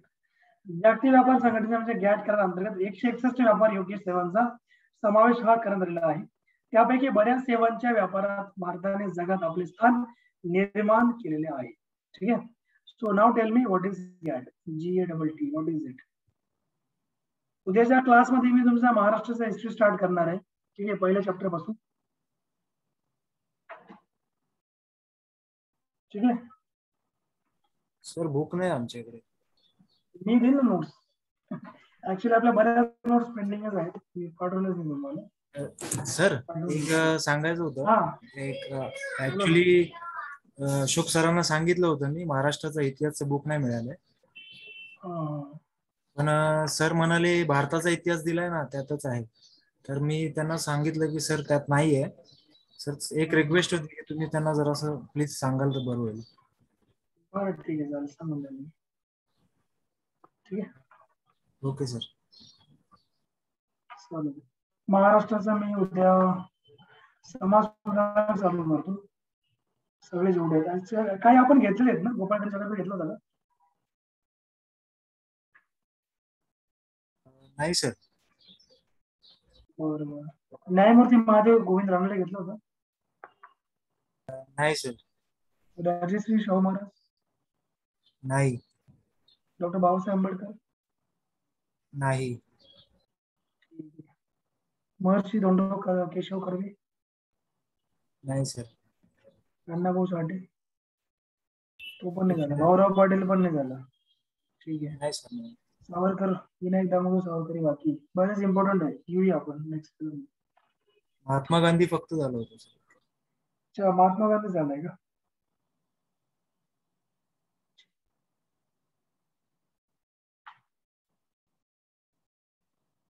काय जास्त मोठा नाहीये, सो हार्डली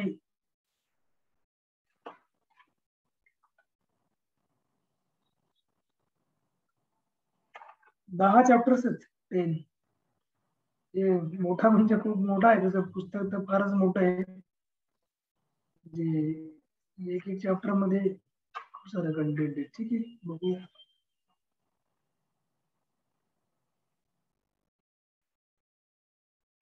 व्हेरी इम्पॉर्टंट, खूप महत्वाचं असणार आहे.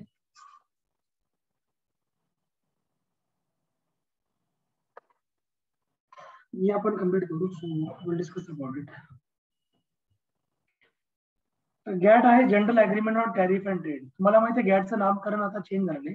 गॅटला आता WTO म्हणतात, वर्ल्ड ट्रेड ऑर्गनायझेशन. पहिले GATT होतं. So general agreement on tariff and trade. WTOचं हेडक्वार्टर कुठं आहे? जिनिव्हा, स्वित्झर्लंडला याचं हेडक्वार्टर आहे, हेड ऑफिस. ठीक आहे. आणि याचं मेन काम काय? इंटरनॅशनल जो पण ट्रेड होतो ना, त्या ट्रेडवर एक प्रकारे वॉच ठेवणं. म्हणजे कुठं पण जो ट्रेड चालतोय देशादेशांमध्ये, कुठं पण कोणासोबत पण पार्शलिटी होऊ नये. ठीक आहे. किंवा अमेरिका खूप जास्त एक्सपोर्ट करतो, बाकीच्यांचं इम्पोर्ट घेत नाही, असं होत नाही. कारण ट्रेड हा सगळ्यांना, जसं आता तुम्ही बघितलं असेल, कोणत्या पण देशामध्ये काही वाद झाला ट्रेडवरून, जसं अमेरिका चायनामध्ये आता मागे ट्रेड वॉर चालू होता. सो इश्यू डायरेक्टली कुठे गेला होता? त्यांच्या याच्यामध्ये गेला होता. WTO मध्ये केस फाईल झाली होती. चायनाने केस फाईल केली, अमेरिकेने पण गेली होती.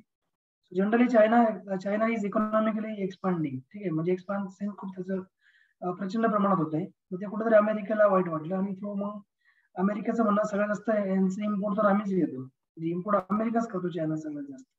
सो स्टील कुठे त्यांचा कॉन्फ्लिक्ट सुरू झाल्यामुळे मग हा इश्यू येतो. तर कधी कधी मग काय होतं की काही गाईडलाईन्स एखादी कंट्री व्हायलेट करते.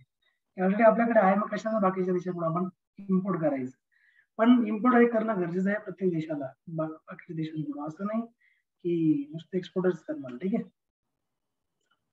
सो यामध्ये असं म्हटलं की जागतिक व्यापार संघटनेच्या गॅट या कराराअंतर्गत 161 व्यापार योग्य सेवांचा समावेश करण्यात आलेला आहे. त्यापैकी बऱ्याच सेवांच्या व्यापारात भारताने जगात आपले स्थान निर्माण केलेले आहे. सेवांची निर्यात बघूया. 2018 आणि 19 मध्ये भारताने $205.69 अब्ज इतक्या मूल्यांच्या व्यापारी सेवांची निर्यात केली होती. निर्यात केल्या जाणाऱ्या सेवांपैकी पहिल्या 3 सेवा पुढीलप्रमाणे आहेत. सुद्धा आपण वन बाय वन बघूया. ठीक आहे. त्यामध्ये नंबर 1 संगणक सेवा एकूण निर्यातींपैकी 41% आहे. व्यवसाय सेवा 19%, प्रवास सेवा 15%. भारतीय सेवा सर्वाधिक अमेरिकेला तर त्या खालोखाल युकेला निर्यात केल्या जात आहेत. ठीक आहे. त्यानंतर सेवांचे आहेत आपण बघूया.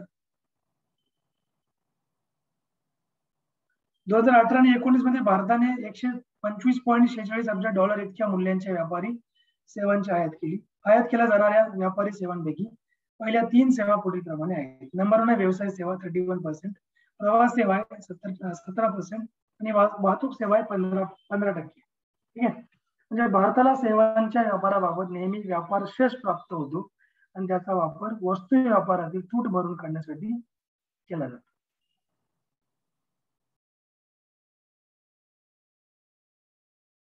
त्यानंतर बघा, भारताचे सर्वात मोठे परकीय व्यापारातील भागीदार देश, इंडियाज मेजर ट्रेडिंग पार्टनर्स.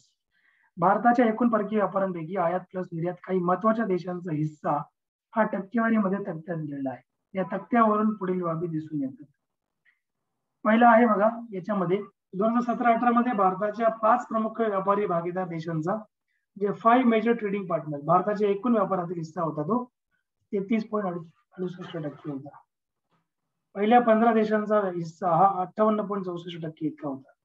त्यानंतर 2017 आणि 18 मध्ये चीन हा देश भारताचा सर्वात मोठा व्यापारी भागीदार देश ठरला होता. सो भारताच्या एकूण परकीय व्यापारात त्याचा हिस्सा 2017 आणि 18 मध्ये 11.13% होता. USA भारताचा दुसऱ्या क्रमांकाचा सर्वात मोठा भागीदार देश आहे, हे तुम्ही लक्षात घ्या. 7 आणि 8 मध्ये आणि 12 आणि 13 या वर्षांच्या दरम्यान भारताचा सर्वात मोठा व्यापारी भागीदार जो असलेला देश होता तो UAE चा क्रमांक 2013 आणि 14 पासून तिसरा ठरला होता. UAE 3 number. म्हणजे भारत सगळ्यात जास्त यांना एक्सपोर्ट करतो. म्हणजे आयात निर्यात त्यांच्याकडून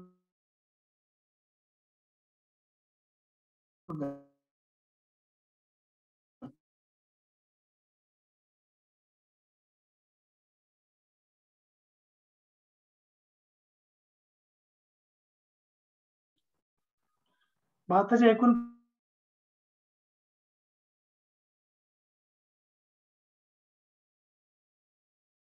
परकीय व्यापारातील त्याचा सतत म्हणजे तो हिस्सा आहे तो व्यापारातील त्याचा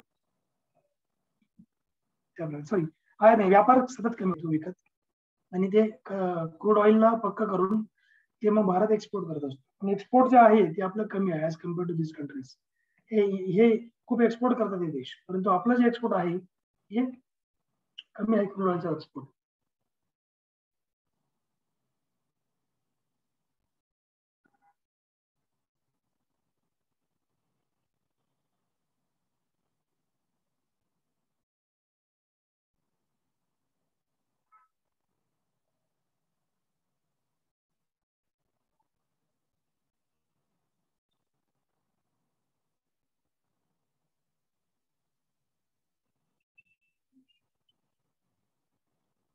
नेक्स्ट आपण याच्यात बघूया. ठीक आहे. सो इथे आपण हा चॅप्टर म्हणजे पूर्ण झालेला नाही, चॅप्टर थोडासा बाकी आहे. ओके. त्याच्यामध्ये काही बाकीचे पॉईंट्स असतील ते आपण पुढील क्लासला कंटिन्यू करू, कारण मोठा चॅप्टर आहे. This is very very important chapter. याच्यावर तुम्हाला 100% प्रश्न असतात. इकॉनॉमीचे तुम्ही आतापर्यंतचा क्वेश्चन पेपर बघून घ्या मागील वर्षाच्या, तुम्हाला या चॅप्टरवर खूप सारे क्वेश्चन वगैरे मिळतीलच. ठीक आहे. काही डाऊट्स क्वेरी असतील ते विचारा तुम्ही, काही पर्सनल पण चालेल, काही प्रॉब्लेम नाही. रिगार्डिंग काय तुम्हाला असेल तर पुस्तक आता मिळालेले आहेत, अभ्यास जोरदार सुरू करा. ठीक आहे. आणि यामध्ये त्या पुस्तकातून नोट्स वगैरे काढत चला. आता बुक्स आहेत म्हटलं तुम्हाला अभ्यास जोरात करावा लागणार, म्हणजे आता पुढच्या वर्षी तयारी करा. ठीक आहे. एक कॉन्स्टंट एक टाइम वगैरे सेट करा, किती वेळ करायचा अभ्यास, काय वाचन जास्त आहे त्यामुळे तुम्हाला अभ्यास पण जास्त करायचा आहे. जास्त वेळ विचारू का? हा म्हणा. अच्छा सर, आपले आता कसे 6 महिने ते 5 महिने झालेत आपले, म्हणजे मी जॉईन करून, बाकीच्यांचे पण माहित नाही झाले असते. 6 महिन्यात आपले 3 विषय सर कम्प्लीट व्हायला येत आहेत. बाकीचे काहीच नाही आमचं झालेलं आहे, फक्त मराठी व्याकरण पण अर्धच झालंय, पण बाकीचे आम्ही कव्हर करू शकू का 6 महिन्यात? हा, होऊन जाईल कव्हर, त्याचा काही प्रॉब्लेम नाही. होऊन जाईल कव्हर, होऊन जाईल. ठीक आहे, आता तुमचा इकॉनॉमी पण बऱ्यापैकी पुढे गेलेला आहे, थोडंसं बाकी आहे. आता इकॉनॉमी तुमचा एंड होऊन जाईल. नाही, आमचे तुम्ही जे विषय हा. घेतात त्याचा काही प्रॉब्लेमच नाहीये. बाकीचे विषयच पण काय त्याचे काही पण स्टार्टच नाही झालेलं. होईल हळूहळू, सगळं होईल. मग थोडस आता, कारण वर्षभराची बॅच आहे, त्यांना मग काही टेन्शन नाही, सगळं होईल कम्प्लीट. 1 इयर आहे ना पूर्ण तुमच्याकडे, 5-6 महिने झाले तर मग अजून 3-4 महिने तुमचं कम्प्लीट होऊन जाईल. कसं आहे, डेली लेक्चर मिळालं असतं तर मग आपले हे कधी विषय संपले पण असते, पण आता 1 डे अल्टरनेटिव्ह आहे, सो त्या प्रकारे काही नाही, तरी होऊन जाईल. सो काही ते त्याबद्दल तुम्हाला बर्डन घ्यायची गरज नाही. सो बाकी जमलाच तर मग आता आपण इकॉनॉमी जर समजा माझा फिनिश झाला, आता महाराष्ट्राचा इतिहास आहे तो पण मी लवकरच फिनिश करेल. महाराष्ट्र हिस्ट्री भारताचा ऑलमोस्ट आपण घेतला, थोडासा बाकी आहे पार्ट, तो मी तुमचा थोडा घेऊन टाकतो राहिलेला, नंतर घेईल. पण महाराष्ट्राचा स्टार्ट करणं गरजेचं आहे, कारण MPSC ला तुम्ही बघितलं आता जी कंबाईनची एक्झाम झाली, तुम्हाला जास्त करून महाराष्ट्राचाच पार्ट विचारला गेला. इंडियाचं काही नव्हतंच. मला इंडियाचा हिस्ट्री चांगला बेटर माहिती आहे, महाराष्ट्राचा कमी माहिती आहे, पण काही म्हणजे उपयोगच झाला नाही, सगळं महाराष्ट्र होतं. जिओग्राफी सगळं महाराष्ट्रच होतं, म्हणून महाराष्ट्रावर फोकस करा 2 विषयांवर. जॉग्राफी पण घ्या ना तुम्ही सर पूर्ण. जिओग्राफी महाराष्ट्र घेईल ना मी, महाराष्ट्र जिओग्राफी घेईल. ठीक आहे, विथ कंटेंट विथ नोट सगळं देईल तुम्हाला प्रॉपरली. आता एवढा आपला इकॉनॉमी झाला का, मग त्या टायमिंगला महाराष्ट्र जिओग्राफी पण स्टार्ट होईल. ठीक आहे, मग त्या दिवस महाराष्ट्राच्या नद्या वगैरे, काय सरोवर वगैरे, डोंगर रांगा, पर्वत रांगा सगळं त्याच्यामध्ये येणार. महाराष्ट्राचा हिस्ट्री आपण जरा म्हणजे वेळ आहे, सॉरी याला वेळ आहे जिओग्राफीला. आता सध्या 2 विषय होऊ द्या, 2 विषय प्रॉपर झाले की तोही होऊन जाईल तुमचा. कारण हे 2 विषय तुम्हाला माहिती आहे का किती मार्क्स देऊन जातात? 25-30 मार्क्सला विचारतात. Maharashtra geography, Maharashtra history 25 mark याला तुम्ही कन्सिडर करायचंच आहे. बाकी ते विचारतात इंडिया वगैरे, पण ते खूप म्हणजे रेअर असतं, रेअर. तुम्हाला हार्डली 1-2 क्वेश्चन ते विचारणार. भारताचा इतिहासाचा एखादा 2 क्वेश्चन येतात. तुम्ही जर काही विद्यार्थी तुमच्या तो कंबाईनवाले आहेत, कंबाईन तर मग काय टेन्शन नका घेऊ, तुम्ही सगळं महाराष्ट्रच फोकस करा. ठीक आहे, इंडियामध्ये फक्त आता इकॉनॉमी कसं आहे, इकॉनॉमी मध्ये काय असं महाराष्ट्राचा इकॉनॉमी, भारताचा इकॉनॉमी असं काही नाही. इकॉनॉमी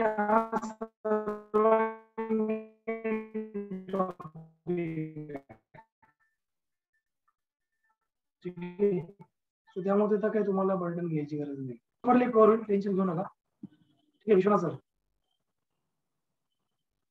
सर हा, आवाज ब्रेक होतो तुमचा, बोला. अच्छा सर, तेच विचारायचं होतं की आमच्याकडे आता बुक नाही आहे महाराष्ट्राच्या इतिहासाचं, तर आम्हाला नोट्स तरी मिळाले तरी म्हणजे आम्ही वाचू शकतो. आता उद्यापासून स्टार्ट करतोय ना मी, मग आता उद्या तुम्हाला पूर्ण PPT मी आता काय करतो, जो पण चॅप्टर घेतला का त्याची PPT इमेजिएट तुम्हाला इश्यू करून देतो ग्रुपवर. मी तुम्हाला हा सर, वाचायला कारण थोडंसं युजफुल होईल. कारण आमचा भारताचा इतिहासचा जर असा प्रॉब्लेम झाला सर, ऍक्च्युली आम्हाला वाचता नाही आला तेवढं. अच्छा ठीक आहे, मी जुना पूर्ण सगळे PPT मी आता रिकव्हर करतो आणि तुम्हाला शेअर करून देतो, जेवढे काही जुना कंटेंट असेल ना, जे आपल्या ज्या काही लेक्चर झालेले आहेत. फक्त हिस्ट्रीच्या नाही मिळालं की इकॉनॉमीच्या पण नाही मिळालं? दोन्ही सर नाही मिळालं, काही मिळालं काही नाही मिळालं. ठीक आहे, मी आता हिस्ट्रीचं आता ही आता पाठवतो तुम्ही तुम्हाला PDF करून लगेच. ठीक आहे, नाही ह्याचं तर बुक एकदा. मिळालं ना सर अच्छा याचं मिळालं, हा मग ठीक आहे, काही इश्यू नाही. आपलं तरी महाराष्ट्र रिव्हिजनला इतिहास. महाराष्ट्राचं मी पाठवतो तुम्हाला, जे पण आपण चालेल. चॅप्टर घेणार ना ते तुम्हाला मी शेअर करेल. So no need to worry about it. Properly cover करतो मी, त्याबद्दल काही काळजी करू नका, सगळं तुमचं होईल प्रॉपरली. 4-5 विषय तुमचे होऊन गेलेत ना. तुम्हाला किती सब्जेक्ट आहे? 7 सब्जेक्ट आहे तुम्हाला, करंट अफेअर ऍड केलं तर. आणि करंट अफेअर असं पण काही शिकवण्याची गोष्ट नाही, ती आपल्या डेली वाचायची गोष्ट आहे. करंट अफेअर कधी लक्षात घ्या, करंट अफेअर स्टडी क्लास घेणं म्हणजे मला नाही वाटत केवढं योग्य आहे, पण करंट अफेअर तुम्ही डेली बेसिसवर वाचू शकता, तुम्ही स्वतःच्या नोट्स क्रिएट करू शकता. लक्षात. तर मग करंट अफेअरला तुम्ही मंथली बघा, तुम्हाला 2 मंथली पण एक बुक मिळतं, किंवा 3 महिन्याची एक एडिशन येते, किंवा तुम्हाला 6 महिन्याची एक एडिशन मिळते. ती एडिशन घेऊन तुम्ही तिथूनही करू शकता, फक्त तुमचं स्टडी इम्पॉर्टंट आहे. हे कळत नाही माझ्या जणांना. ठीक आहे, करंटचं वाटल्यास बघू आपण एखादं लेक्चर मी तुम्हाला देईल सगळे करंट वगैरे हे करून. पण मला नाही वाटत की something that is to be given in current. Current मध्ये काही असं देण्यासारखं नाहीये, कारण तुम्ही स्वतःही वाचलं तरी होऊन जात. फक्त या कॉन्सेप्ट काय करायचं अप्लाय करायचं. बाकी तुमचा मेन आहे सायन्स आहे, जिओग्राफी, हिस्ट्री, इकॉनॉमी, पॉलिटी तुमचं झालेलं आहे. काहींचा नाही झाला, त्यांचा रिवाइज होऊन जाईल ज्यांचं जे नवीन आहेत. ओके, अजून काही?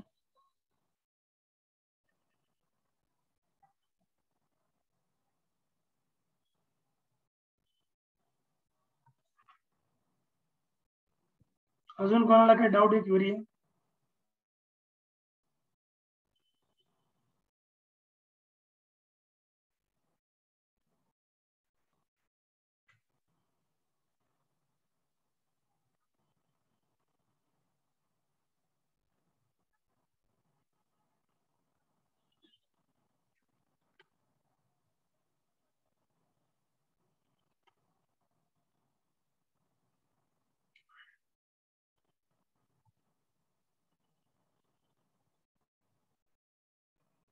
ठीक आहे, मग एंड करूया क्लास. Right sir.